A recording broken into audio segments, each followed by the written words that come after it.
Тайны старого камина. Сказки на ночь от бабушки Яны. Глава 4, в которой камин не горит. Иоанна находит огненных братцев-лис в самом неожиданном месте и рассказывает им новую историю. «Завтра, все завтра!» – мечтала Иоанна о том, как отправиться по тайному дымоходу, что был нарисован на секретном плане ее дома, похожего на замок. Кто же знал, что завтра наступит не завтра и даже не послезавтра? В Афинах стояло долгое и жаркое лето. В такую погоду папа разжигал камин лишь раз-другой и только за тем, чтобы просушить фундамент дома, отсыревший от сильных ливней. В те дни Иоанна и познакомилась с огненными братцами-лисами. Но как только фундаменты подполья дома, похожего на замок, насквозь просохли, как выброшенный на берег корабль, папа потушил камин и убрал дрова в кладовку до зимы. «А где же Пиф и Паф? И как же наш поход?» – переживала Иоанна, сжимая в ладошке заветный ключ от потайной двери. Думала она об этом день-другой, думала неделю-другую, пока жила за городом в летнем лагере, куда отправили ее родители. Ведь летом у всех школьников нашей планеты наступают каникулы. И в городе, и в лагере между тем стояла такая сушь и жара, что никому бы и в голову не пришло разжечь костер под открытым небом. Опасно и строго запрещено. Иоанна подумала, что ее приятели-лисята, наверное, опять где-то на дальних островах тушат пожары встречным огнем, и стала терпеливо ждать прохладной осени, когда папа вновь разожжет домашний камин. Ну, как там терпеливо? Какой там? Все лето Иоанна много рисовала и читала, сидя у холодного камина, но из ее головы никуда не делся острый вопрос. Куда же ведет тайный дымоход, нарисованный в секретном плане дома? Острый вопрос бегал по ее голове колючим ежиком, расталкивая другие мысли и не давая Иоанне сосредоточиться на чтении. Даже ее рисунки стали какие-то прямолинейные, примитивные и непонятные, как красный квадрат Малевича. «Ну ладно, тайный дымоход подождет», — смирилась была Иоанна с отстрочкой волшебных приключений. «Но где же сейчас мои рыжие приятели, Пиф и Паф?» «Тяв, тяв, мы тут, зажигай!» — услышала она вдруг знакомый лай. Откуда бы вы думали? Из зажигалки, что оставил папа на потухшем камине. Иоанна повертела ее в руках, но зажечь не решилась. «Спички детям не игрушки», — помнила она старое правило пожарных, когда зажигалок еще и в помине не было. Огненные лисята бесились в зажигалке и просились наружу.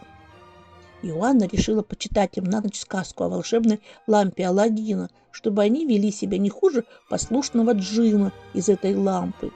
Но, зная, что истории людей Пифа и Пафа не интересуют, она переиначила и эту старинную сказку на лисий лад. Где-то в дивном лесу, посредине пустынной равнины, жил-был алый лис.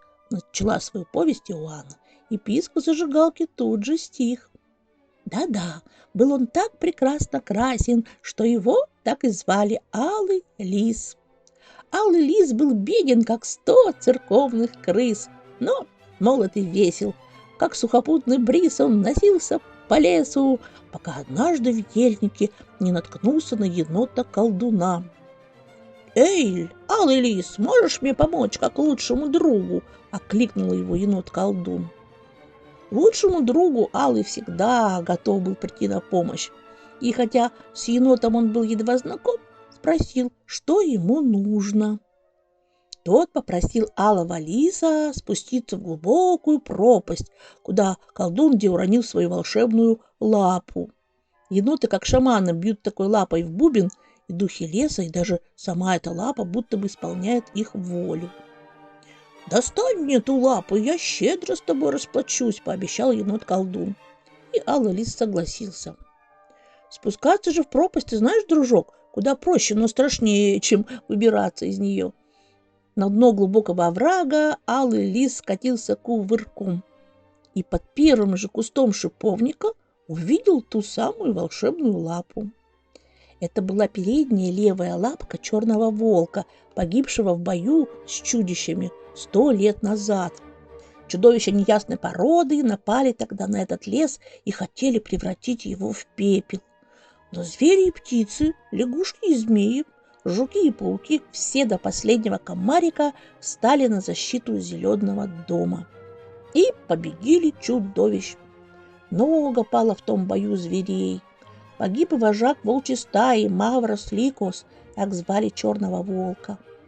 Звери-колдуны взяли кончики его лап себе в дело. Самого же волка вместе с другими павшими героями лес укрыл еловыми ветками и похоронил навеки вечные. Семье енотов, шаманивших на болотах, досталась левая передняя лапка черного волка. Из поколения в поколение от отца к сыну переходил этот талисман-помощник, пока не достался тому самому еноту-колдуну, уговорившему алого лиса спуститься за лапой на дно пропасти. Но как она туда попала, а? Старожилы леса уверяют, что с годами лапы черного волка и в самом деле обрели волшебные свойства. Они не просто берегали своих хозяев, но, подобно послушному джинну из лампы Аладдина, исполняли его 3 заветных желания. Об этом енот-колдун, конечно, знал, получая в дар от отца семейную реликвию, но забыл, что только одно из 3 желаний можно обратить кому-то во зло. И то только за тем, чтобы 2 другими желаниями исполнить что-то доброе и это зло исправить. Первым делом енот-колдун пожелал стать самым главным шаманом на весь огромный лес, раскинувшийся посреди безлюдной равнины, чтобы повелевать не только мошкарой да комарами на своем болоте, но чтобы его слушались все духи леса и дух реки, петляющий среди гор, и даже духи гор, окружавших таежные кущи. И не было бы в этом ничего дурного, если бы другие шаманы этого леса уважали колдуна-енота и сами признали бы его главным над всеми волшебными силами. Но этого не случилось. И когда по лесу объявили, что волею небес енот-колдун назначается главным волшебником над всеми, хозяева 3 других лап Маврос Ликос объединились и пожелали колдуну-еноту править, как и прежде, одним его болотом. И когда 2 желанием енот-колдун решил покончить с другими шаманами леса навсегда, чтобы их никогда даже никто не видел поблизости, передняя левая лапа Маврос Ликос не послушалась его, а сорвалась с кожаного шнурка и полетела в ту самую пропасть, на дно которой скатился кубарем и наш алый лис. Когда алый лис стал вытаскивать волшебную лапу из-под куста, колючки шиповника цеплялись за шерсть и больно кололи его, будто о чем-то предупреждали его, не хотели отдавать волшебный оберег в чужие лапы. Алый лис вытерпел эту боль, и вот уже магическая лапа Маврос Ликос, перевязанная кожаным шнурком, оказалась на его шее. «Поднимайся ко мне, не мешкай!» — закричал ему енот-колдун со скалы, нависавший над пропастью. Легко сказать «поднимайся», но как? Алый лис попытался было карабкаться вверх, цепляясь за редкие кусты на крутой скале, но вдруг вокруг все потемнело, черная туча заволокла небо, сверкнула молния, грянул гром и зашумел такой ливень, какого не помнили в этом лесу со времен всемирного потопа. Лапы алого лиса заскользили по мокрым камням, и он снова очутился на дне пропасти. Енот-колдун хотел было пожелать, чтобы лапам Маврос Ликос помогла алому лису выбраться из пропасти, но это же было его последнее, 3-е желание. И зачем ему тогда эта лапа? Нет уж, пусть выбирается сам, решил енот-колдун, а как выберется, найду его и заберу у него свою вещь. Не дождавшись помощи сверху, алый лис переждал дождь под кустом шиповника, пошел искать выход из оврага по дну которого бежал бурный поток. Ливень превратил скромный лесной ручей в горную речку. Перепрыгивая с камня на камень, алый лис дошел вдоль реки, шел, пока вода не привела его из глубокого каньона на зеленую равнину. «Уф, вот бы сейчас вышло солнце и высушило мою рыжую шкурку», — подумал алый лис. И тут же облака и тучи разогнал по небу южный ветер, засияло солнышко, лисья шуба высохла и засияла краше прежнего. «Как же я проголодался! Вот бы чего-нибудь сейчас поесть!» — размечтался алый лис. И тут же перед ним на поляне раскинулась скатерть-самобранка, на которой было столько вкусной еды, что алый лис и сам отобедал и созвал на пир всех лесных жителей, до кого сумел докричаться. Слух об этой пирушке долетел и до енота-колдуна. Приковылял он к накрытой поляне и потребовал: «Эй, ты, алый лис, сейчас же отдай мне мою лапу черного волка!» «Да? А почему ты мне не помог выбраться из пропасти?» — спросил его алый лис. «Почему? Покачну! Ливень меня до костей вымочил, не до тебя мне было». Вот если бы ты был моим лучшим другом, тебе ничто бы не помешало прийти мне на помощь», — сказал ему алый лис. И тут же его желание исполнилось. Енот-колдун почувствовал в своем сердце такую добрую нежность к алому лису, какую никогда еще не испытывал ни к одному живому существу, даже к себе самому.